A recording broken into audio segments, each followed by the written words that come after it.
த ஹிந்து ஆங்கில நாளேடு the council of BJP எனும் தலைப்பில் தலையங்கம் ஒன்றை வெளியிட்டுள்ளது. அதில் பீகாரில் புதிதாக பதவியேற்றுள்ள அமைச்சரவையின் இலாக்காக்கள் ஒதுக்கீடு, ஜேடியுவின் ஆதிக்கம் பாஜகவுக்கு மாற்றப்பட்டுள்ளதன் பிரதிபலிப்பாக உள்ளதாக குறிப்பிடப்பட்டுள்ளது.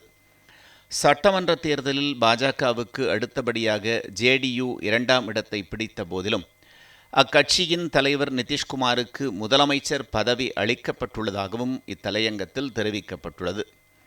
முதலமைச்சராக சுமார் 20 ஆண்டுகள் பதவி வகித்த நிதிஷ்குமார் முதன்முறையாக உள்துறைக்கு பொறுப்பேற்காமல் பாஜகவின் துணை முதல்வர் சாம்ராட் சௌத்ரிக்கு அத்துறையை விட்டுக் கொடுத்துள்ளதையும், மற்றொரு துணை முதல்வரான விஜய்குமார் சின்ஹாவுக்கு வருவாய் மற்றும் நில சீர்திருத்தங்கள் துறை அளிக்கப்பட்டுள்ளதையும் சுட்டிக்காட்டியுள்ள த ஹிந்து நாளேடு, மொத்தம் உள்ள 26 அமைச்சர்களில் 14 பேர் பாஜகவைச் சேர்ந்தவர்கள்.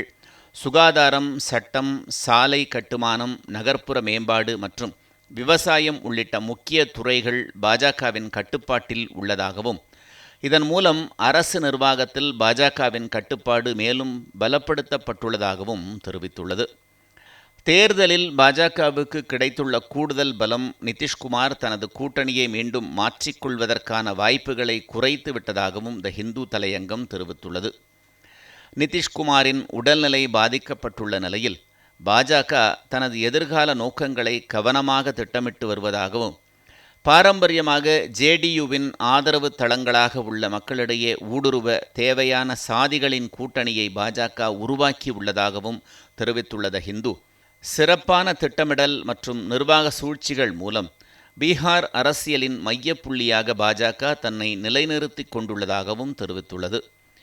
கடந்த தேர்தலில் பாஜக கூட்டணி வெற்றி பெற்றுள்ள போதிலும் வளர்ச்சிக்கான குறியீடுகளில் பீகார் மிகவும் பின்தங்கி உள்ளதாகவும், இம்மாநிலத்தை வளர்ச்சி பாதைக்கு அழைத்துச் செல்வது பாஜகவுக்கு மிகவும் சவாலான பணி என்றும் த ஹிந்து தலையங்கம் தெரிவித்துள்ளது.